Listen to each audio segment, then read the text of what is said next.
mana derhaka dia dengan ibu dan ayah dia, akhirnya dia akan cari mak ayah juga. Macam mana dulu sayang isteri sebagai, ada tempat berpaut sebagai, tapi nanti tempat mengadunya balik kepada maknya. Itu biasa manusia.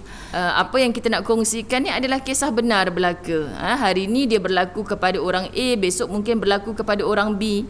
Hari ni berlaku kepada orang lain, besok lusa mungkin berlaku kepada kita. Sahabat-sahabat muslimat dirahmati Allah. Jadi kita sebagai anak-anak ni, semua kita ada ibu dan ayah. Setiap lelaki dan perempuan belum tentu lagi beranak, tetapi pasti dia mempunyai ibu dan ayah. Betul kan? Jadi ibu dan ayah kita tu hubungan dengan kita macam mana? Sebab tu untuk pelajaran yang lepas, kalau kita ingat, masa tu masih lagi dalam live FB, Ustazah bagi satu pesan dalam muka surat 44, yang mana pesan Ustazah ni saya sengajalah nukilkan daripada pengalaman kita semua. Gembirakan ibu bapamu saat mereka masih ada di atas tanah. Okay? Gembirakan mereka walaupun saat kau sedang dalam kesusahan, hatta tertanah.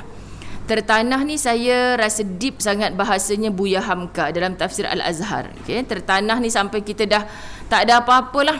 Sampai kita dah tak ada apa-apa. Akhirnya kebiasaannya orang macam ni, walau macam mana derhaka dia dengan ibu dan ayah dia, akhirnya dia akan cari mak ayah juga.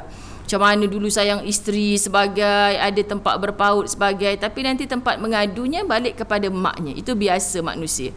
Okay, jadi sahabat-sahabat muslimat dirahmati Allah, kelak saat mereka telah berada di dalam tanah, ibu dan ayah kita telah berada di dalam tanah, usah kau meronta dan melatah. Kan ini bahasa yang Ustazah tulis pada muka surat 44. Kau tidak lagi boleh berkongsi gembira dengannya kecuali doa-doamu sebagai hadiah. Okay, semoga hadiah ini diperpanjangkan oleh Allah, sebab ini jaminan Allah tak putus hubungan seorang anak dengan ibu dan ayahnya.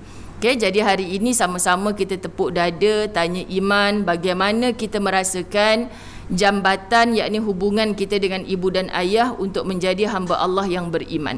Sebab di sana ada ramai kisah. Okay, ada ramai kisah. Kalau kata Ustazah, ramainya asatizah suruh kita buat baik dengan ibu dan ayah. Tapi macam mana mak ayah yang tak baik dengan kita? Macam itulah kita, sahabat-sahabat muslimat dirahmati Allah. Kita akan penat kalau kita bicara tentang kenapa orang tu tak buat baik dengan kita, kenapa kita je kena buat baik dengan dia. Okay, sebab jawapannya perintah Allah. Untuk mentaati ibu dan ayah, jawapannya adalah perintah Allah. Kita tak boleh sama sekali mengatakan kenapa mesti taat. Bapak saya tu dulu tak taatkan Allah pun. Bapak saya tu dulu kan memang kenapa saya derhaka dengan dia, dia yang buat saya derhaka dengannya. Banyak kan orang datang bertemu dengan Ustazah bercakap demikian.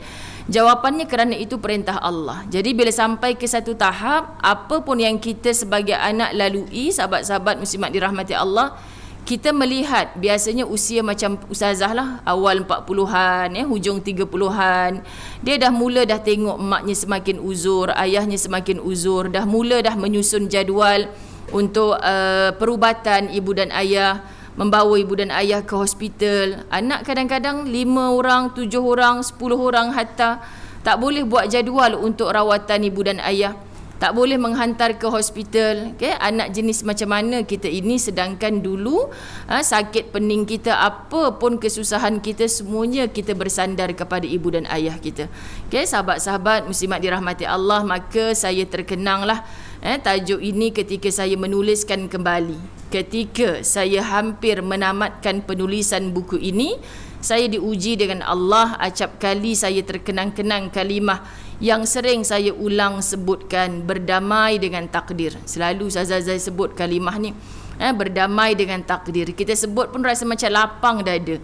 Tapi rupa-rupanya kita sendiri yang diuji dengan Allah.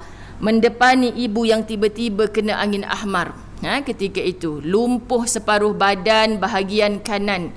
Tidak lama penglihatannya tiba-tiba gelap. Doktor kata tidak mungkin boleh dipulihkan. Ini kisah benar sahabat-sahabat dirahmati Allah. Pada tahun 2019. Ia bukan doktor kata tidak mungkin mata itu boleh dipulihkan. Kerana ia bukan masalah kerosakan mata, tetapi masalah saraf.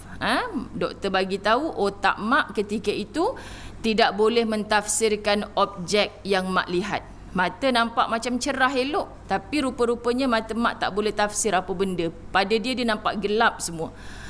Allah, sebenarnya ujian Allah untuk mak ini adalah ujian Allah untuk kami anak-anak mak. Kami redha ketika itu. Okay? Saya tak boleh lupa satu persatu peristiwa itu.